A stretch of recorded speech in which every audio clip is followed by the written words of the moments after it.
You ask Tiger to solve. This deals with linear equations with one unknown. The final result is m equals 4. Let's solve it step by step. Simplify the expression.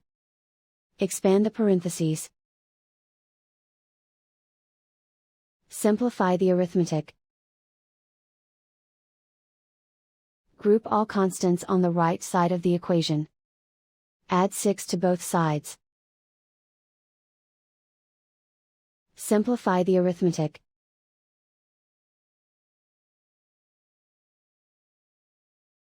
Isolate the m. Divide both sides by 3. Simplify the fraction. Find the greatest common factor of the numerator and denominator. Factor out and cancel the greatest common factor.